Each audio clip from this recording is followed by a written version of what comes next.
for. This is the past. We need to talk about the future.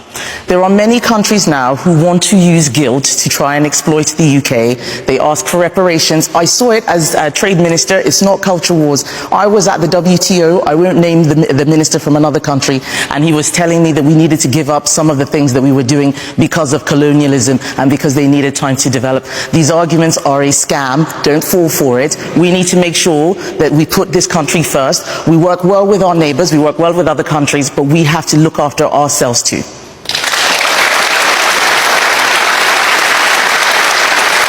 Well, I mean, those advocating for reparations would say, shouldn't we just make up for some of the damage we did through slavery?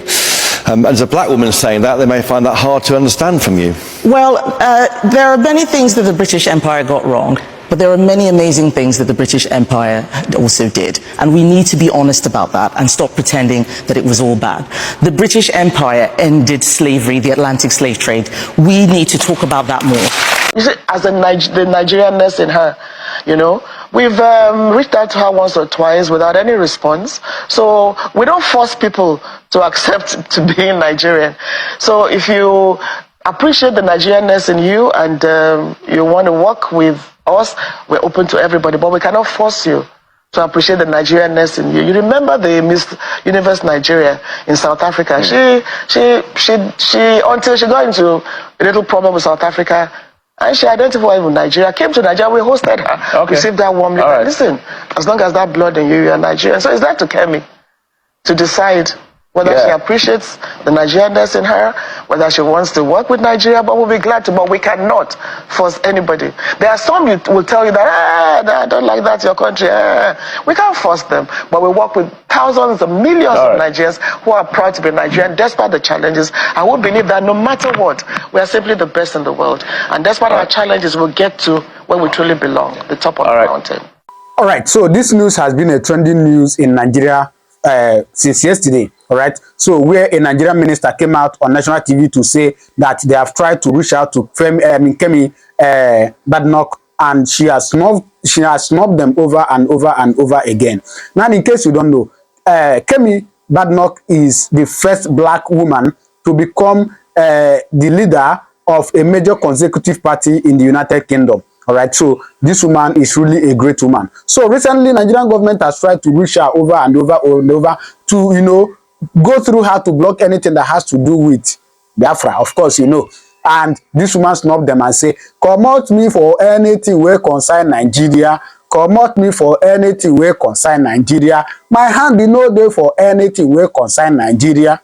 So the woman say, I beg me gonna come out me. I'm a politician in the United Kingdom. I don't have anything to do with Nigeria. So the woman has actually, you know, said this and snubbed them. All right. So the Nigerian minister has come out on national TV to say, this woman does snub us over and over and over and over again.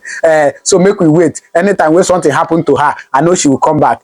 Madam, nothing they happened to her. Anyway, I'm going to show you, first of all, let me show you the, you know, biography of this Kemi. Kemi Badenoch is elected as a new leader of the Conservative Party, defeating Robert Jenrick in the final round of voting. Born in Nigeria, Kemi is the first black woman to lead a major political party in the UK. Known for her straightforward and sometimes controversial statements, Badenoch's rise has sparked discussion about what her leadership could mean for the Tories as they look to rebuild public trust and refine their direction following recent electoral losses. Badenoch's policy approach emphasizes economic growth, civil service reform, and reduced government spending. She has criticized inefficiencies within the government and has advocated for holding civil servants to higher standards. At the recent Conservative Party conference, her call for accountability and her critique of excessive maternity leave policies turned heads. Her supporters praise her as a potential agent of change who could bring a fresh perspective to Conservative leadership, while critics cautioned that her blunt style could risk alienating moderate voters or those on the fence. As a leader, Badenoch is expected to focus on empowering the private sector, reforming public services, and re-engaging younger voters. Her political style, often compared to Margaret Thatcher's, appeals to Conservatives seeking a bold, no-nonsense approach. She would be tasked with bridging the gap between party factions and inspiring a stronger Conservative vision to help the Tories recover recent ground lost to Labour and other opposition parties. Now you've seen it. Now whom we are talking about, maybe small person. So I'm going to allow you to watch more of our videos. I grew up in Nigeria, and that is one of the things that fundamentally shaped my view of the world. I was born in Wimbledon, but till 16, that's where I pretty much lived with bits and bobs in the US. And one of the things that worries me is that we take this country for granted. Other countries which aren't doing well, it's not because the people there are stupid. It's bad ideas, bad culture, bad policies. And that is what destroys countries. And we are very lucky here. The things that happened, the path that we took in the UK, in a lot of Western Europe, in the US, is something that is rare. Most countries have gone wrong by doing other stuff. And so my conservative beliefs come from those fundamental principles. Are you too gaffe prone to become I've never Minister? had a gap. I'm a good communicator.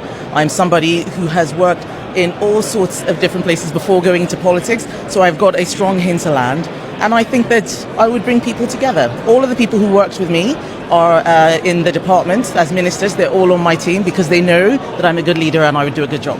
You say you bring people together. You are known for culture war issues. That divides people, doesn't it? Well, what people call culture war issues, I call looking after people. I call women's rights. I call speaking the truth. You can't just label something as culture wars and say we're not going to talk about it. As a politician, I need to use my voice in a way that protects those who need protection, that speaks for my constituents, and that's what I'm doing. We can't just label it culture wars. And one more question. Are you too gaffe prone to become leader, to become Prime Minister? Are you too gaffe prone to become leader or Prime I've never Minister? had a gap. The truth is not gaps. Yesterday, maternity pay. I was not talking about maternity pay, but this is one of the things that I am going to change. But you weren't careful enough with your words, were you? I was answering a different question, and this is one of the things that I think is really important, that if we want politicians to be honest, if we want to understand what they are doing, we can't jump in and keep clipping things and trying to pile on them on social media. I'm not scared of that. That's not going to stop me. I will speak the truth. Maternity pay stays the same? Of course. Okay. This is not something that any party is talking about. We do need to talk about business regulation, though. But thank you. There are many countries now who want to use guilt to try and exploit the UK. They ask for reparations. I saw it as a trade minister. It's not culture wars. I was at the WTO. I won't name the minister from another country, and he was telling me that we needed to give up some of the things that we were doing because of colonialism and because they needed time to develop. These arguments are a scam. Don't fall for it. We need to make sure that we put this country first. We work well with our neighbors. We work well with other countries, but we have to look after ourselves too.